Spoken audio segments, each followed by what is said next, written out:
41 goals, 9 games, and a game tonight. Barclays at its best.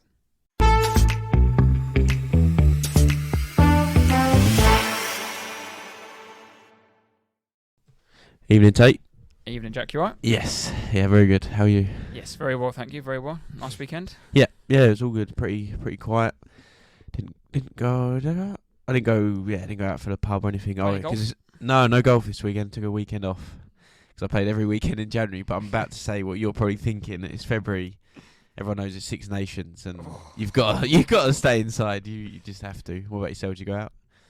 Yes, we went out Saturday night for dinner with the goat and his wife. And then obviously yesterday stayed at home and watched the football. So that was lovely. But yeah, good weekend. Like I said, we were JJ and I did try to go to the pub on Saturday afternoon, but you can't be doing. We went started off at O'Connor's. We were run out by the rugby hooligans. You were scrummed out of there. And then there was 3 rugby hooligans. There were 3 on Molson Street we tried, which were all rugbyed up. And so we ended up thinking, we got the end of the high street now. We ended the end of the Molson Street. Yeah. So we had a beer outside, and then we decided to go to United Brethren because I don't have a TV. So I was like, that won't be surely rugby thugs. And unless then we reenacted the game. Yeah. So I managed to avoid. Yeah, avoid you can't. All the rubbers. You just. I don't. It's not rugby. Well, it's sort of rugby, but it's the English people that pretend they're Irish and Scottish and Welsh and all the rest of it when those nations despise us. But there we go. Yeah, it's just a horrible sport. Yeah, played by thugs. And supported by thugs. Yeah. Not like the beautiful game that we will talk about this weekend. Lovely weekend at Barclays, wasn't it? Lots of goals, events, and a few talking points. And tonight's show, we will be discussing Newcastle versus Luton, the 4-4. What a game that was. A lot of coupon busters. Yes. Myself, busted me up. Yeah. And then moving on to Sunday's game, and we're not actually going to speak about Arsenal or Spurs this weekend. No, I'm sure we might mention what's gone on, but the main talking points, like you said, go on. Is the Stamford Bridge... I don't know what the word I'm looking for is. Their dismal week they've had, Yeah, Chelsea 2, Wolves 4. Great week for Wolves. And then obviously after part 2, we'll be doing our usual end of the show roundup with Team of the Week, prediction, the answer for the Who Am I last week, winner and loser, and then we'll round off with the teaser answer. Mm-hmm. But let's start with that. Aston Villa take on Chelsea on Wednesday night in a 4th round FA Cup replay. But can you name 6 players to have played for both clubs? You like these ones. I started off with 8, and I thought 8 is too hard. Villa and Chelsea, bloody hell. There are lots of names. Okay. But without further ado, let's start off at St James's Park. Newcastle versus Luton. Both teams going into this game after a positive midweek performance and result. Luton themselves won 4-0 against Brighton, and Newcastle going to Villa Park and winning 3-1. So both teams going into it in a bit of form. I didn't see a 4-4 coming here, I'll tell you that. No, I don't think anyone did. I think Newcastle scored, early on, 7th minute, and I thought, here we go, the floodgates will open. St James's Park. Newcastle have been up and down in form. Luton, like we talked about, have been very good and continued that, but I thought, 1-0 early on, it's that classic game, like Luton go there, defend and set their banks of 4 in a way and dig in deep, but yeah, it was just a mad game, wasn't it? At the end, I think tactics and systems and whatever you want to do, all your little plans that Eddie Howe and Rob Edwards would have had, just flies out the window, and I think the players realised that and they just went for it. And I don't think, that was just a mad game, wasn't it? It was just a mad, as you'd say, a prime Barclays. Yeah, it was good. I like that you mentioned they scored the early goal, and then obviously Luton equalised, and then Newcastle went ahead on the 23rd minute. And me and JJ had it on our phones, and we were thinking, right, which one do we freeze? So I ended up freezing the Brighton game, because Brighton hasn't been in a great bit of form recently. They went 1-up against Palace, I thought local derby, not local derby, but rivalry game. There might be toing and throwing, and I thought Newcastle would go on and maybe win 3-1, 4-1. Obviously, froze the wrong game there. But Newcastle will be disappointed, I think, that they threw away the initial early start. But then on the flip side of that, Luton got back into it with some well-worked goals. And they obviously threw away a 2-goal lead going 4-2 up. But Ross Barkley equalised on the 40th minute. I think the initial shot was parried off by what's his name, Dubrovnik, and he smashed it home. Yep. A player playing in not the form, I wouldn't say the form of his life, but the form of his last 5 years. He's gone off the ball completely after he left Chelsea. I think we spoke about it sort of like away from this, but for me he's one of my like guilty pleasures. Like years ago when he was moving from Everton, I'd have loved him at Spurs. I thought he would have been ideal, and at a time where we were quite good, but he would have definitely improved us. But I think he just went to Chelsea, just totally obviously didn't play, lost his sort of head a bit and focus and all the rest of it. I think now he's in a side that somehow, he's sort of come back in like you'd want from Dele Alli. Like Dele Alli's lost his way, and then Barkley's similar to fashion, but has found a team and he's performing very, very well. And at half time, it was Gordon got injured, and I think that was a big telling point for Newcastle. I know they have suffered a lot with injuries, and I think he came on, and Wilson came on to replace him. Wilson's first came back for a few weeks, I believe. He didn't look 100% fit, and he doesn't have that. He's a very good player, but he doesn't have that lightning pace that Gordon has. And Gordon was creating problems, and I think Gordon made the second goal from what Sean Longstaff scored. So half-time 2-2, and Dan Burn was having a right old stinker when he was on that left-hand side. I can't remember the name of the Luton's player, Ogbene, was killing him. Just, direct, quick. He was just an old-fashioned winger, and just, Dan Burn couldn't deal with it, basically. He couldn't handle it. He struggled all game. Yeah, it was actually Dan Burn who fouled the impressive Ogbene for the penalty, which I watched it in real time. How has he not given it? He gave a free kick. But I was like, that looks in the box straight away. The lino gave it as a. Surely the idea is that you give the penalty and then again they look at it and they decide. But because he made it one of them ones where he pulled the shirt and then he kept going and he pulled him again, and by the time he'd fallen over, he was in the box. Yeah, I think it was the right decision in the end. And it's one of those that, like you said, it was started outside, then it stopped, then it began again. It was a bit of a Dan Burn was just lost, but I think it was the right decision in the end. Carter Morris stepped up, slotted it away, so they keep it the wrong way. But did you watch it on the match there? I saw the highlights. The ref's not even looking. Like, why have you? He must have just panicked. If you heard the whistle or whatever, and then he obviously stepped up, retook the penalty, did exactly the same penalty again. Great penalty. Yeah, good to make it 3-2. Adebayo scored his fourth goal in 2 games. But a little Barkley assist as well. Yeah, little slip through. But Luton at that point 4-2 up. They up in the gods. The fans must have been pinching themselves. They must have been loving life. That must, incredible. But within 5 minutes, Trippier had pulled one back. I can't remember. It was a cross from Bruno Gomes outside the boot. Nice pass. Yeah, very nice. And Trippier got his first goal of the season. And it was shortly after. I think it was 6 minutes after that, Harvey Barnes returned from injury and scored. Lovely, got potentially a foul on the edge of the box from Barkley. But I think it's that was the only Barkley lost the ball, didn't he? And there was a debate on whether he was fouled by that Miley fella, but it was that was probably Barkley's worst part of the game. But I quite enjoy watching Barkley at the minute for them. He's ideal, and he's probably he's obviously Luton absolutely loving him as well. And Jacob Murphy missed a great opportunity to win it for Newcastle. He blazed over in the 85th minute, and Ogbene also had a chance in the 98th minute. That was 11 minutes added on.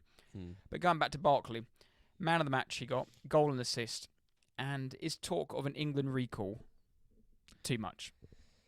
I think so, yeah. Especially when Southgate's going to watch Henderson when there's multiple players that you could have watched in the Premier League. So, sadly, I think it'd be quite exciting, but I don't think Barkley's got much chance of England. And I think that'd be quite outrageous. But this is the Barkley you thought. Well, you saw at Everton, then you thought he'd go on to bigger things when he moved on. But I think it'd be quite outrageous. Yeah, like you said, Southgate made the trip all the way over to Amsterdam. I say all the way over 45 minutes, but over to Amsterdam to watch his beloved Henderson watch his play. Little baby boy Jordan Henderson. When there were plenty of games going on this week, and I think there was one game. I think your game featured something like 18 English players. Yeah, because I did see before it was typical Dyche lineup. 9 of the 11 players were all English. Yeah, and you could I mean off the top of my head you could have gone to West Ham, Man United. They had a few. I can off the top of my head, Ward-Prowse, Luke Shaw. I don't know who else, but you know what I mean. That's at least 2. That's one more than Ajax. But unless he was watching True Brackpom, I don't know. I hardly doubt it. But it's just classic Southgate, really. Yeah, and that result leaves Luton out the relegation zone. So they are sitting in 17th points, played 22 games on 20 points, so a point outside above Everton with the game in hand, and that game in hand is away at Bournemouth. What a week they've had.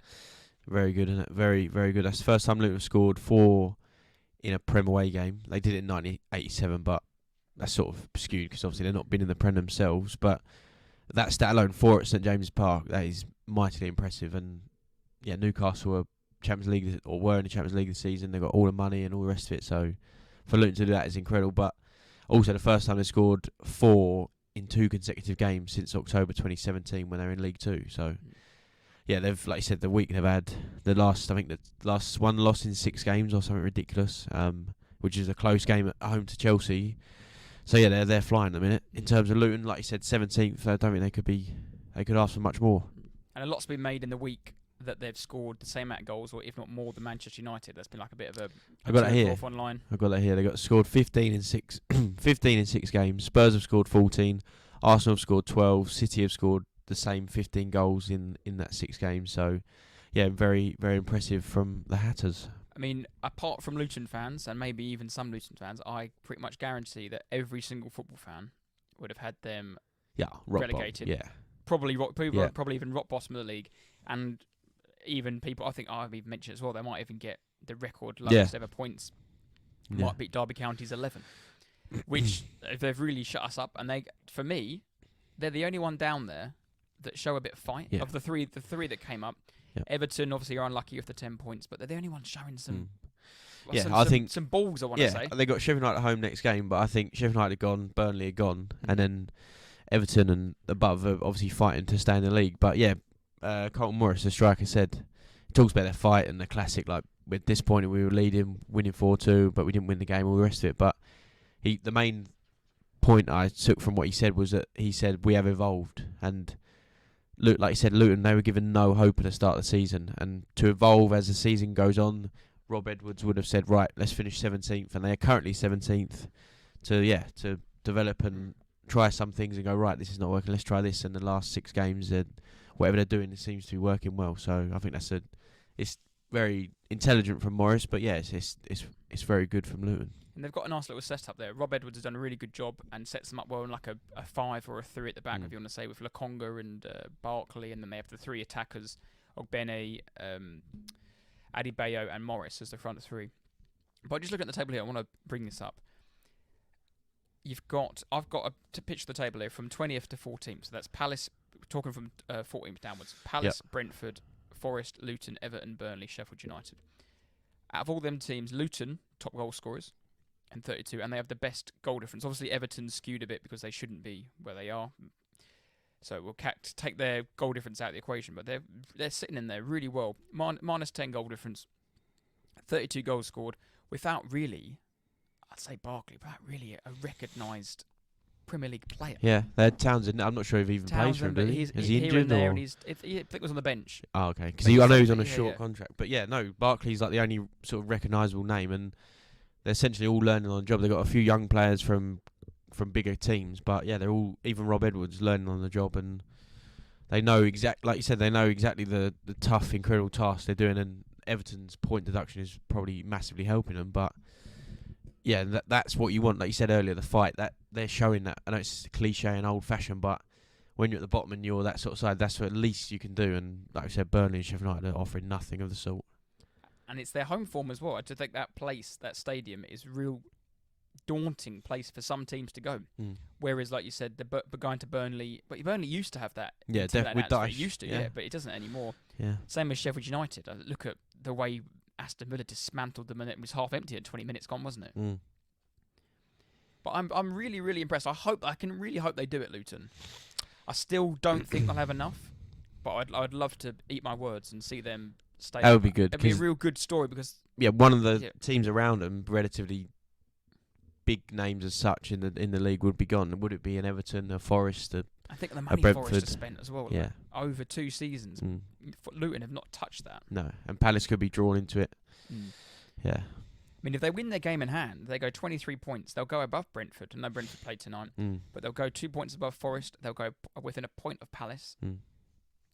And Yeah, Palace are obviously slipping with the Roy situation and the fans are unrest and whatnot. But yeah, Luton are right in there, and like I said, they're probably more than happy with what they're currently doing. And just a note on Newcastle, they're currently sitting in 9th, 33 points. They are 2 points above Chelsea, a point above Wolves. It's been a bit of a season for them, hasn't it? Mid-table. Because of the highs of last season, and maybe they overachieved last year. In the last 5 games, they've lost 3, drawn 1, and won 1. Yeah, they've only won 1 in 6. They've lost before Luton came. They lost their last 3 at home, so no win at home in 4. Mm-hmm. Why are they struggling? I pose that question. There's some rhetorical questions here. Isaac obviously injured midweek. They have struggled with injuries. Gordon again. Financial fair play is stopped them in January, isn't it? Yeah. No new signings. How under pressure? I think so. And yeah, I mean, I'm sure he's always under pressure, but yeah, I think so. With there's trouble with Joe Linton. I don't know what's the situation there. There was noise around Almiron leaving in January. Didn't quite happen. But yeah, I've got the same question: is how under pressure? He always is. But yeah, definitely, because like you said, the owners, they might come out and say they like him, and they probably do, but ultimately they've got a lot of money involved, and they're not going to want mid-table, are they? Whether it's, I know it's very, very soon, but yeah, they're not going to be happy with that. And football obviously can turn around quickly. Look at Manchester United; they've put a couple of wins back together, and they've gone to 6th, and they're 5 points above Newcastle. It can turn around quickly. I just think their squad is quite small. And with the injuries they've had, obviously they've been playing Champions League football. They went through to the quarterfinals of the Carling Cup. So there's all these added games, and the injuries have just caught up with them. They got FA Cup. They're still in the FA Cup, obviously, but yeah, they're like you said, it's not ideal injuries. You can't account for it. It does happen, but yeah, I think Howe's definitely feeling it. 23 games, 10 won, 3 drawn, 10 lost. It's a lot of games to lose, isn't it? I don't know. I think they'll give him to the end of the season. Yeah, no, I sure. don't. Yeah, because he should be under pressure. But the only reason we're saying he's under pressure, I believe, is because of the ownership and the expectations of last year, and he's sort of getting to a cup final, and the FFP has sort of gotten by the balls a bit. But then that's also part and parcel, I think, of the course of being the richest club in the world. You're going to have to deal with that eventually. I mean, they'll find loopholes around it, like they did trying to sell Maximin off, and they tried to sell Almiron to Saudi to groups and funds. There's been murmurs that they're going to have to sell to buy in the summer. Like maybe, like you said, Joe Linton might have to sell him to get some money off. You never know. But who have they got next? They've got the weekend. They are away at Forest. So 2 teams that have been struggling. Forest recently changed the manager. Forest beat them away as well. They'll be confident going into that Boxing Day game, wasn't it? Yeah. Yeah, so this week, this game week coming up is the return of all the Boxing Day fixtures, I believe, because we had that not Boxing Day, it was the 28th. We had West Ham, so we got them again. I think you had Brighton. Yeah, it's like the game just gone that Luton played Newcastle a few weeks ago at the start of this sort of 5-6 game run, and played them just at the weekend. But I think it was like the December game, and then everyone sort of just played again against each other.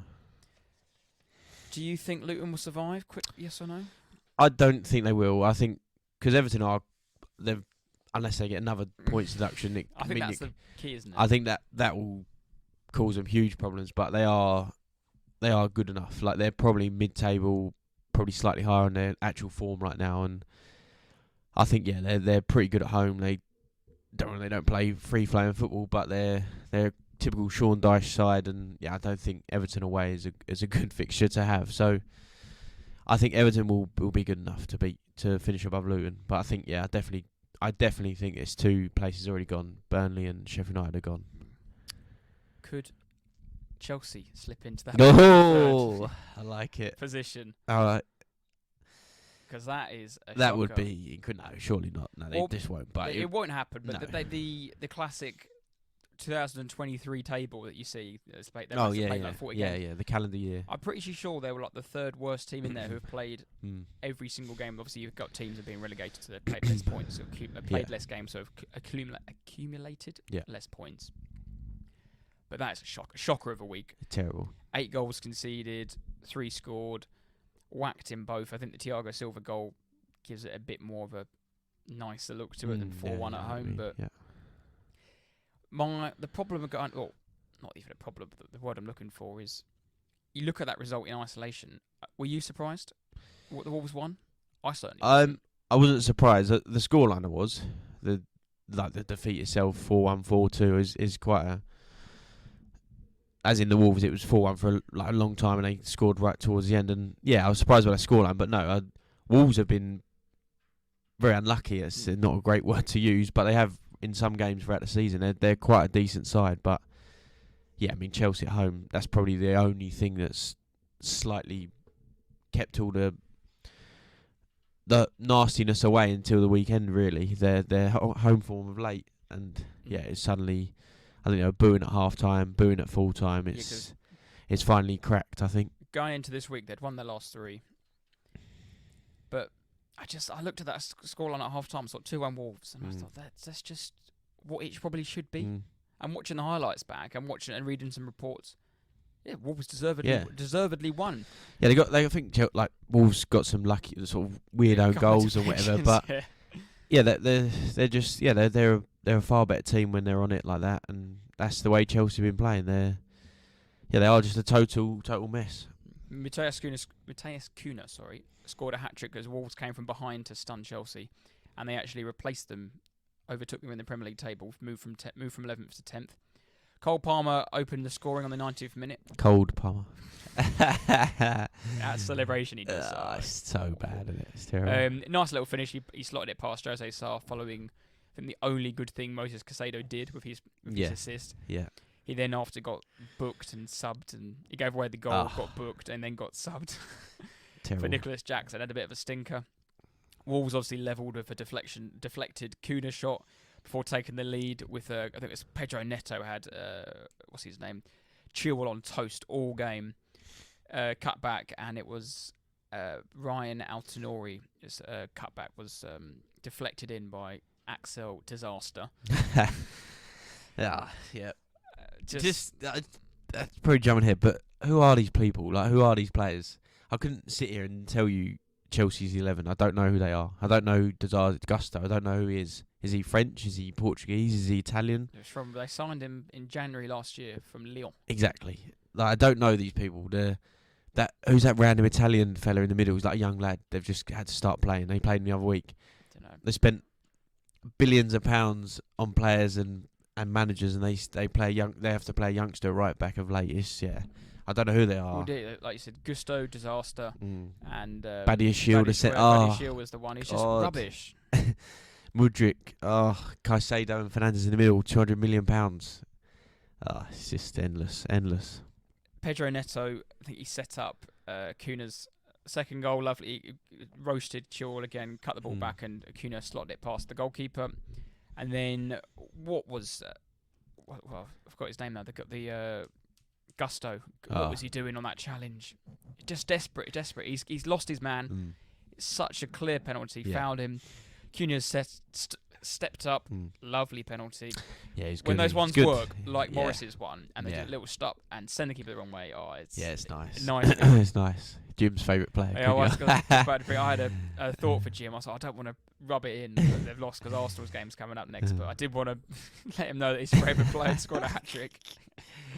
Yeah, he is a good player. He's got 9 Premier League goals now this season, 7 assists.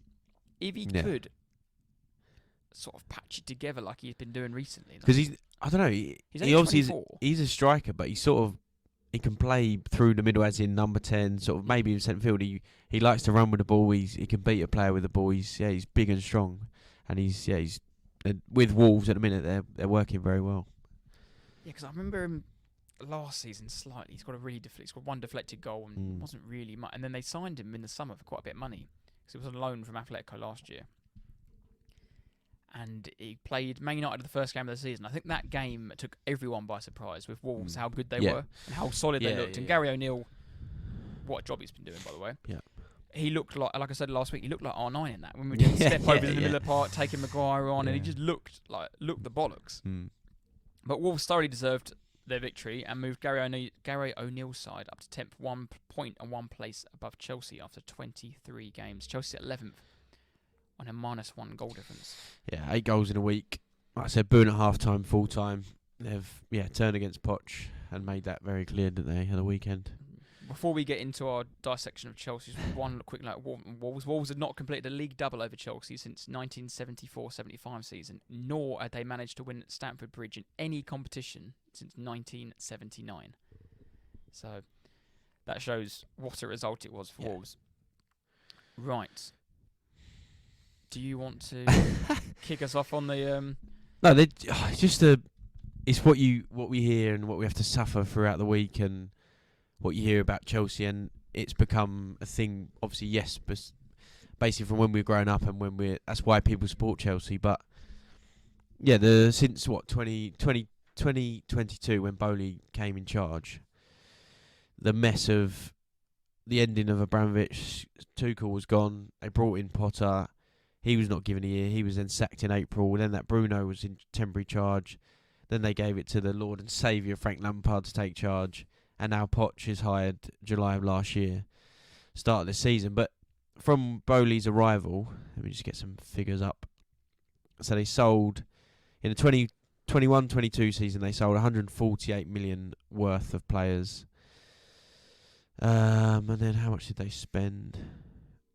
So that season they spent 118 million. This is Euro, so give or take a few, pretty standard. That's fine. That's a lot of money, but Chelsea, that's whatever. And then that's when Todd arrives. That's then the Todd Bowley show begins. Spends 600 million, sells about 65 million worth of players. Yeah, I'm looking at the list now of every player they've bought. Yeah, no, that's what I've got. But that's what I want to go back to, because they've bought 450 million worth of players and sold about 260 million this year. But if we go back to the start, so the 2021-22, that's when Lukaku was bought for 100 million. Is he still within the club on loan? Yeah. So he's not been sold. They sold sort of two maybe, and then Bettinelli, just a random transfer. But so bought that Saul Niguez from Atletico and Lukaku, got rid of untold amounts. But some of those players are doing relatively well. Zuma is doing relatively well at West Ham. Tomori's done pretty well. Gay's gone to Palace. Okay, they're rubbish, but he's tipped for other bigger... Plays for England. Yeah, plays for England. Probably going to go on to bigger and better things. Olivier Giroud. The list goes on and on and on. But then, Todd. That's when Todd comes in. 22-23. Enzo Fernandez, 100 million. Fofana, 80 million. Mudryk, 70 to 80 million. Cucurella, 60 million. They had the loan of João Felix. It just goes on and on, doesn't it? Batshuayi, Koulibaly out the door within 12 months after spending pretty much £35 million on the bloke. Sterling came in, 60 mil, 50 There's mil. ones here that just irritate me, like the Madueke one. Oh. Why have they signed another winger they just didn't need? And for a lot of money. Even for him, I just think, why have you gone to Chelsea? Go to someone a bit lower down and get more game time and get more exposure into the Premier League. Because he was, I think I mentioned it before, he was a youngster at Spurs and he left England to start a career, basically. Career in Holland and get given a chance. And he was played, I remember he made his debut just under 16, I think, at PSV, and played there for 3 or 4 years before getting his move back to the Premier League and back to England. But players like you said, Gusto, Chukwuemeka, Andre Santos, David Fofana, within 6 months I think was loaned out, and now he's at Burnley. Scored 2 goals at the weekend, ironically. Yeah. João Felix, £12 million loan fee, more than they sold Jorginho for. And that's even before you get into the Summers business. And Lavia, £60 million. Yeah, he's not played a minute, has he? Played, get injuries. Yeah. The only one that you got in Nkunku and Palmer that look okay, disaster, awful. Nicholas Jackson, who has looked at him at Villarreal and thought, you're the man. That is the player we need. We need a raw striker like that. No. Yeah. Robert Sanchez for 23 like you always said, £23. Brighton's second choice goalie. Is it any good? Probably not. Leslie Ukachunka. Who's that? Yeah, who are you? David Washington. Who are you? What, Denzel's brother?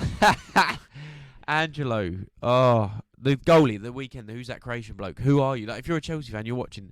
How can you even show an ounce of support? Who's the goalie? Who's Dizazi?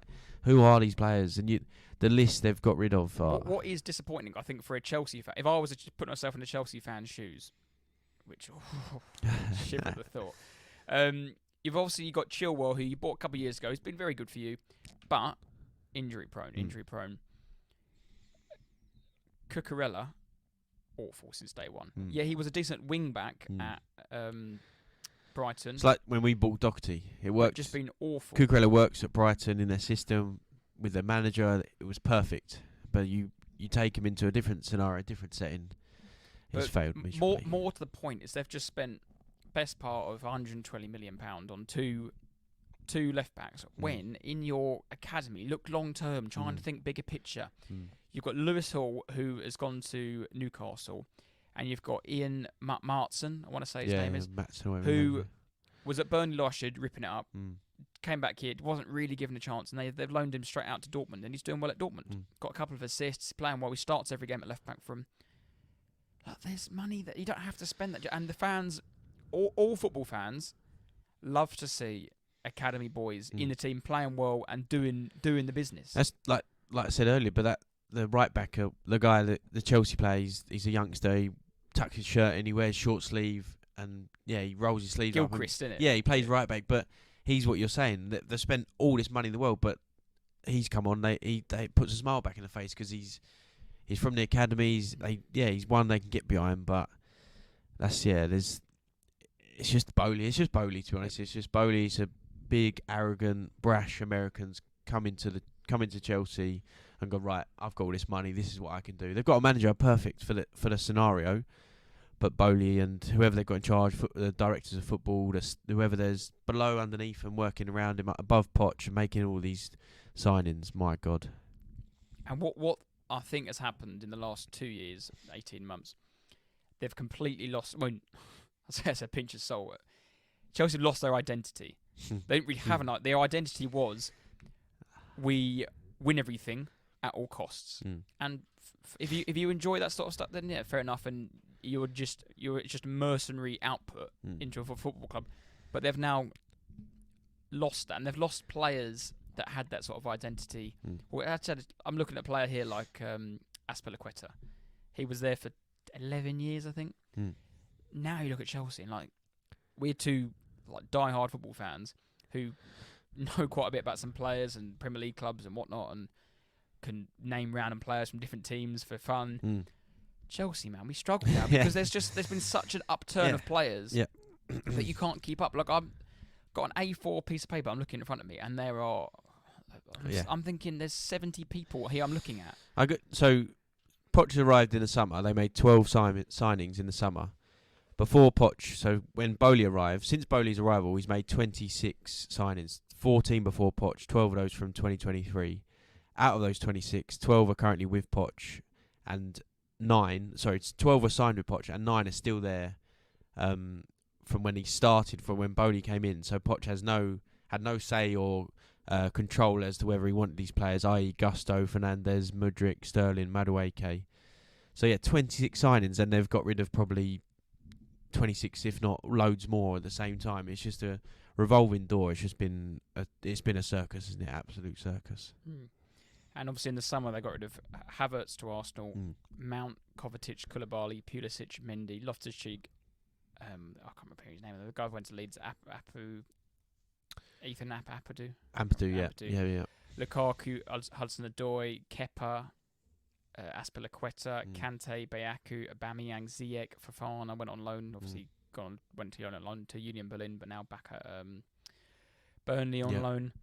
Lewis Hall, like I mentioned earlier. Brozier, obviously, in January. Brozier's just gone, yeah. But that's what I don't get. I mean, a lot of these players should have been moved out the door. I think there were time for them to go, but it's just such a mess. It's such a short-sighted mess. It is. And I think they're going to get caught. If they don't have their clever lawyers involved, they're going to get caught somehow, and it's going to. You cannot. I know going about the money, but how can you spend £1 billion and get away and not get away with it? How can you not be in trouble with what's going on? How can you not be in trouble? They did do the old contract thing to extend the money out, but I think by saving your 3-year cycle of financial fair play in a couple of years, surely it's going to come back to haunt you later on the line. You can't extend a 120 million pound player. Normally, you would have to buy him over 5 years, and whatever 120 divided by 5 is. That's your output each year.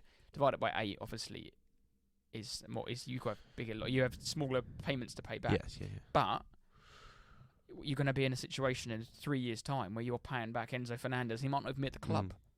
And that's like you said about short sight. But Fernandez, when they bought him in January, didn't they? Of that year, literally 30 days after the World Cup final. Yeah, but in the summer, didn't he go to Benfica for £10 million? Exactly. He was worth maybe 10 to 15 million pounds, and in 6 months, we could just times that by 10.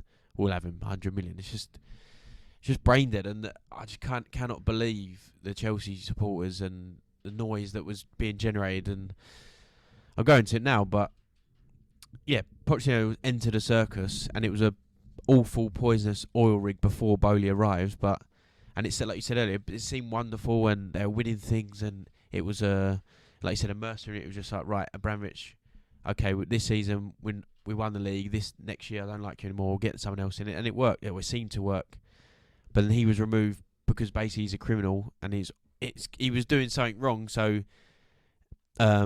which everyone knew beforehand. Yeah, everyone knew. Yeah, I do think it's part of the reason is it's 2024, and the word woke gets thrown around quite a lot, and life is now just more woke. Yeah. And they realised that, oh shit, we've got a war criminal. Yeah, and owning a football club in the biggest league and putting all this money in the club, and we're like, we need to do something about it. Obviously, Putin shoved his hand. Yeah. I mean, we don't know. Yeah, the politics was probably way above us, but everyone was buzzing. Oh yeah, Bowley's coming. We've got this loads of money, all this big owner. But Abramovich, well done. Like you've done well selling. Abramovich doesn't care. He's not worried about Chelsea and what happened. He's happy that he's done. He's out of the mess. Jail. Yeah, he's out of that total mess, and he's not done anyone any favours.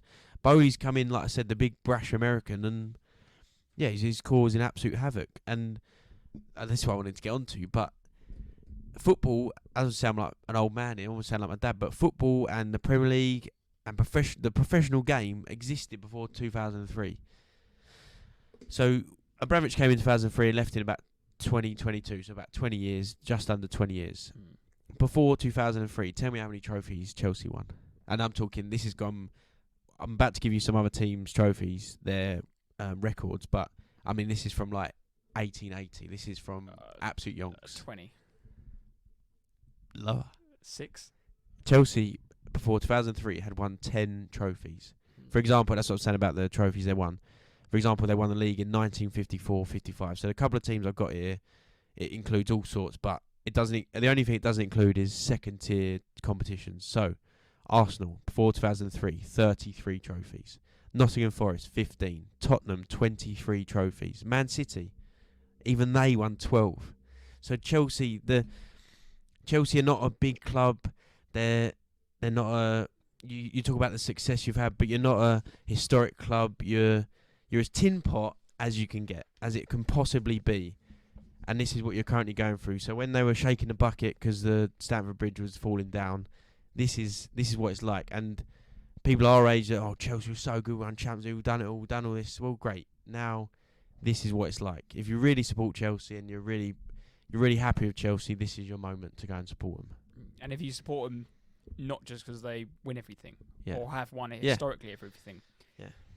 But a question I want to pose is, and I think a lot of Chelsea fans, this is where where I'd really be interested in knowing what you think about a club. I know Spurs get a lot of banter for not winning anything, and it's all this and it's that, and you have to win everything. And even Arsenal at the weekend got the celebration police came right out in full force. It's like, they won the Champions League. No, we haven't. We've won a game of football against top of the league. Let them just celebrate. Football, if you want to say football's all about winning, only one team can win. Like what you're meant to do, just sit on every time you win a game. Unless you are the team that finished top or win a cup, you just can't celebrate. Then you can't enjoy anything. No. But the point I want to make is finishing 11th or 10th or 9th for Chelsea after spending £1 billion, but having a Carabao Cup, because they're in the Carabao Cup final, they're 90 minutes away from winning a trophy. That for me is not a success. You cannot be. No, God, they should be winning the league. If you spend that much money, you should be winning the league. And that's flippant, but you should be. If you're spending that amount of money, they should be winning the Premier League. That's ridiculous. You got 10 teams above you who have not spent anywhere near that. Like, yeah, they should be winning the league, Champions League. No, they're not in it, but they should be winning everything. It's outrageous. They're just a mess. You They've all got have a clueless Chelsea fans American. out there gloating that they would have won another trophy, and obviously Spurs can't win one this year, so win the league. But that just for me, it also always depends what trophy you win. Win the Premier League, win the Champions League, the Europa League, the big ones. Not. Okay, look, remember last year, Gary Neville saying this Man United team are winners. They've won the Carling Cup. Like, yeah, you won a game after playing fuck all teams to get there. Yeah. And then 6 months later, you're calling for all these players to hang their boots up. They're awful. Yeah. It's a disastrous situation now, and I do think Poch. I've said it since day one, since he got the job. Poch won't last the season. No, he won't last it. They're blaming him now, but I'm defending him. Obviously, I loved him at Spurs, but like that all we've just been through, the managers they've already had under Bowley, the Bowley situation, the players, the injuries, the lack of coming ins and outs, like just the contracts they keep giving out, the money they're paying. There's so much more to what's going on at Chelsea than Poch, and yes, he'll get sacked and people are booing them, but you're just brain dead. Like, you cannot, if you can't see beyond Pochettino, then it's way bigger than him. And like you said, I think he was doomed. He had to take the job. Like, he cannot just sit around on his arse all day. Like, he needs to get back into football and with a job. But he was doomed before he started there. Yeah, because the PSG job didn't really work out for him. I think it's almost a lose-lose. It's that club anyway. Yeah.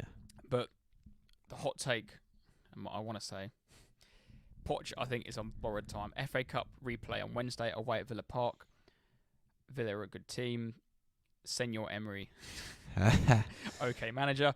They'll knock him out the FA Cup on Wednesday. Then they've got the cup final on the 24th, I think, something like that, of Feb. If they lose that, which I hope they do, because I'd rather Liverpool win it than Chelsea, I think, give or take, first week or two in March, he is gone, and the special one returns. Do you reckon? It has to be. It has to. Do you think he'll do it before the cup final? A little Jose special? Maybe. But I wouldn't even be surprised if they did that.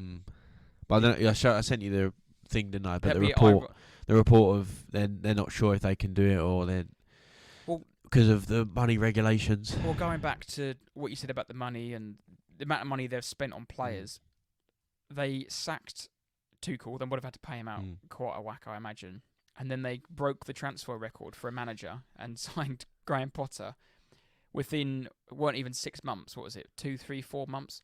Sacked him for whatever basically they paid for him.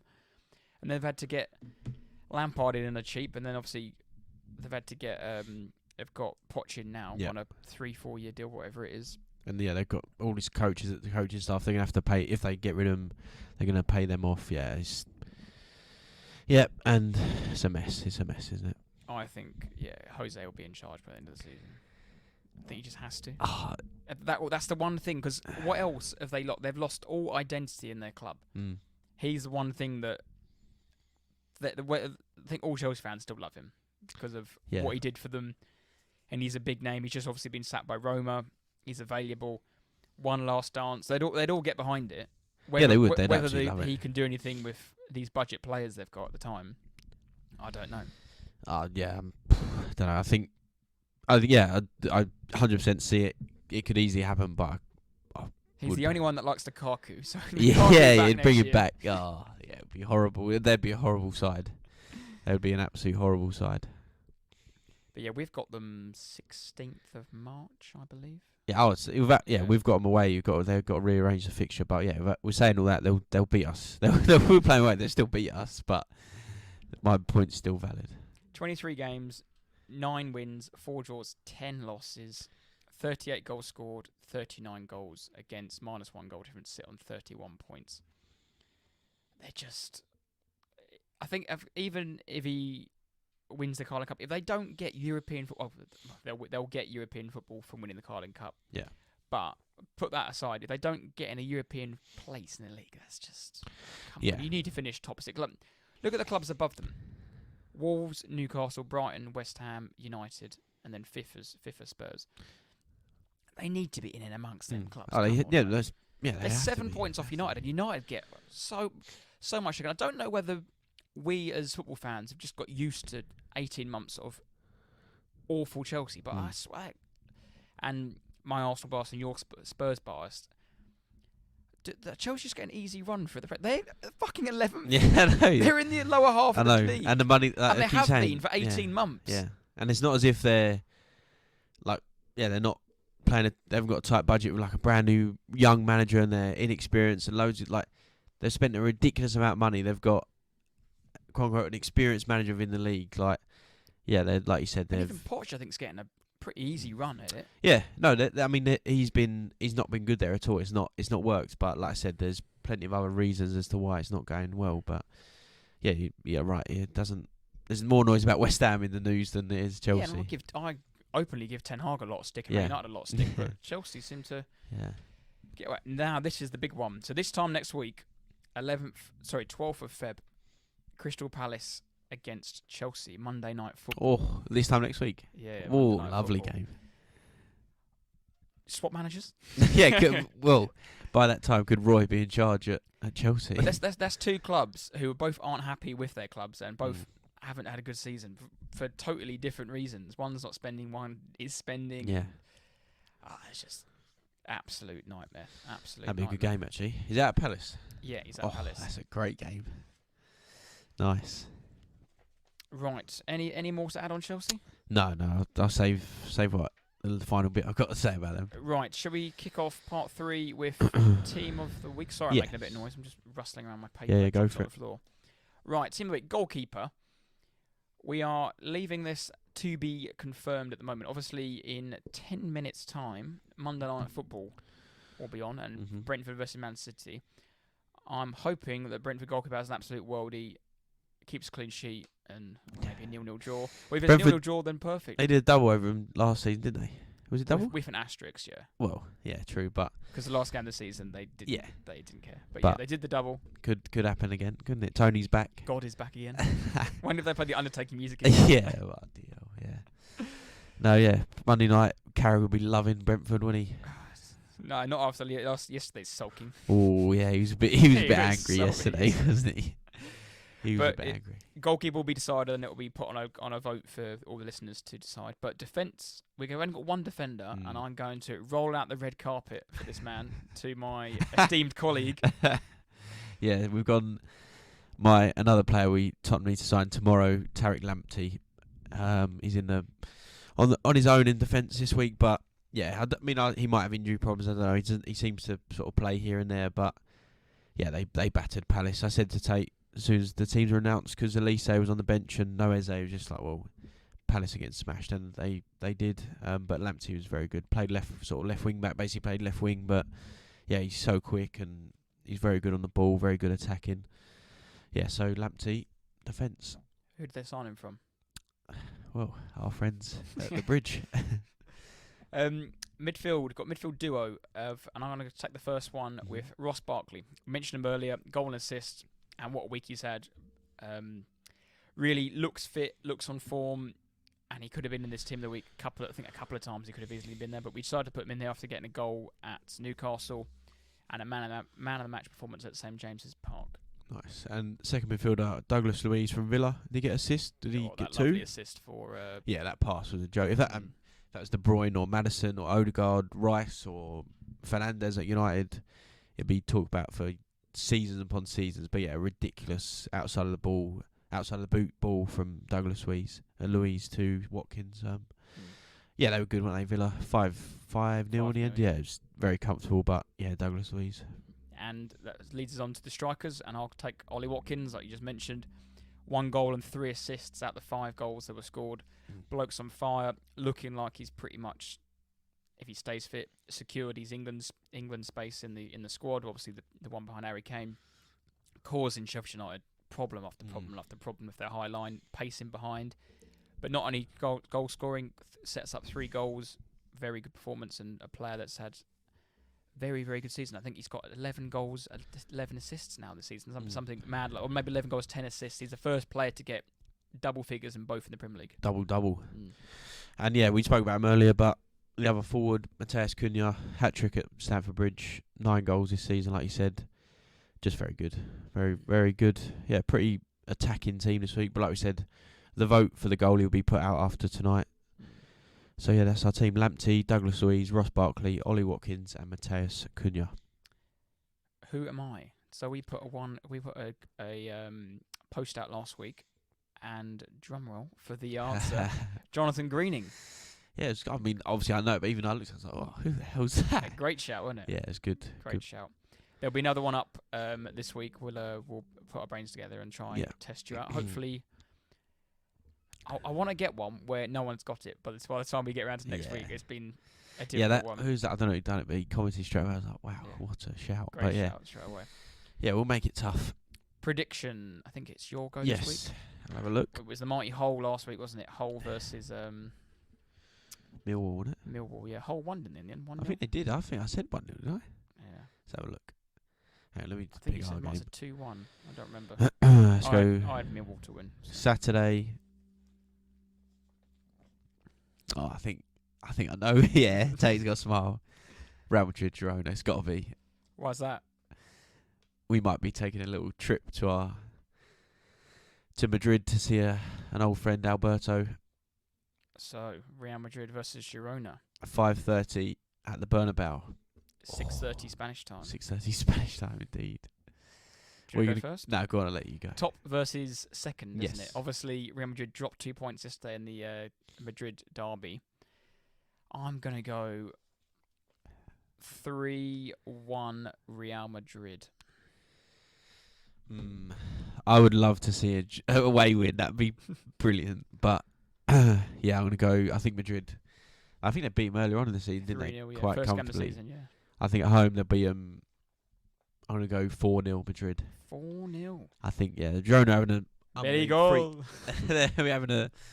They're having an unbelievable sort of freak season, but yeah, I think they'll put them in their place. Right, we'll lock them in and we'll put them out on Saturday. Winner of the week, winner and loser of the week. Do you want to start or shall I start? Yeah, mine winner and loser is pretty simple. Winner of the week, Luton Town, 8 goals in a week, 4-0 win over Brighton, 4-4 at Newcastle. Like we said, they sit 17th. The fight is on for survival. Tom Lockyer was back at the training ground, showing his face after his obviously horrific incident earlier in the season. So it was a brilliant week for Luton, and brilliant week for Rob Edwards. My winner of the week is one of, if not a dream podcast guest, Neil Warnock. Oh yeah, go on. Neil Warnock today was announced Aberdeen interim manager to the end of the season. A deal that will be done for Neil Warnock, 75 years old, to be in the dugout for Aberdeen's visit of Rangers on Tuesday evening. It's his 20th managerial job.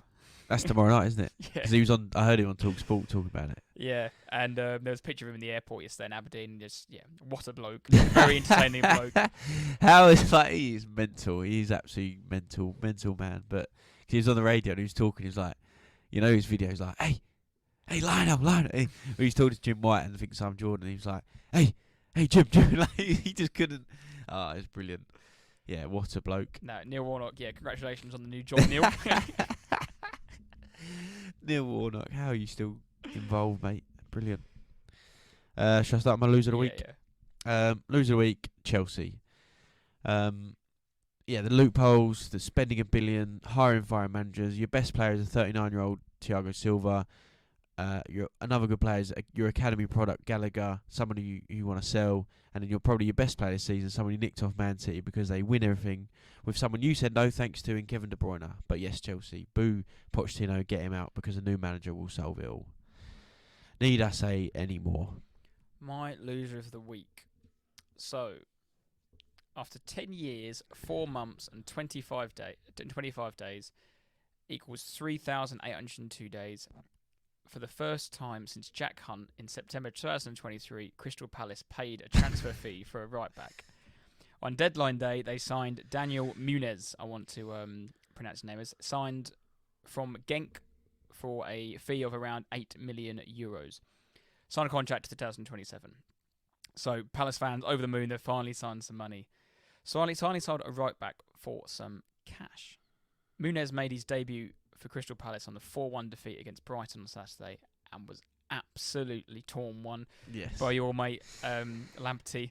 Palace had a stinker, didn't he? He had a stinker. He had his socks down by his ankles. Like, he had no shin pads on. Yeah, Looked yeah. leggy as anything. Literally turned left, right, inside out, back to front.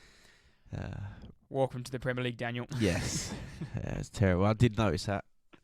Yeah, bad.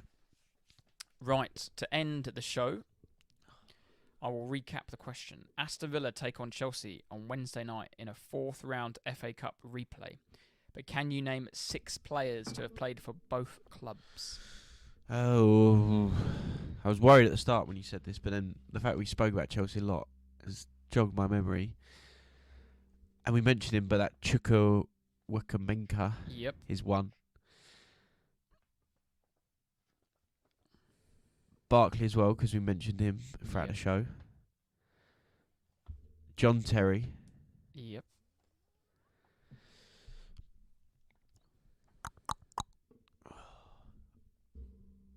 Who's he? He did a loan. Tammy Abraham. Yep. He was in the Championship, wasn't he?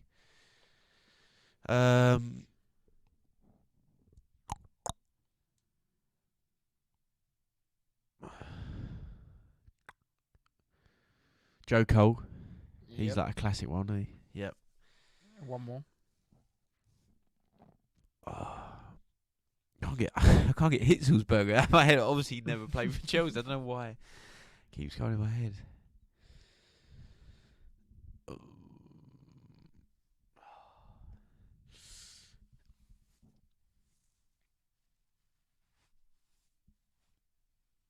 He's done very well so far.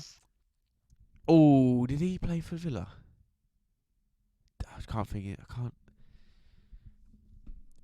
I don't know how to say his name. Is it Drinkwater? Did he play for Villa? Danny Drinkwater. I can't correct. picture him in a Villa kit though. Yeah. He played about 3 games, I think. Oh, he went on loan there, yeah. Because he played in the Championship, maybe. I don't know.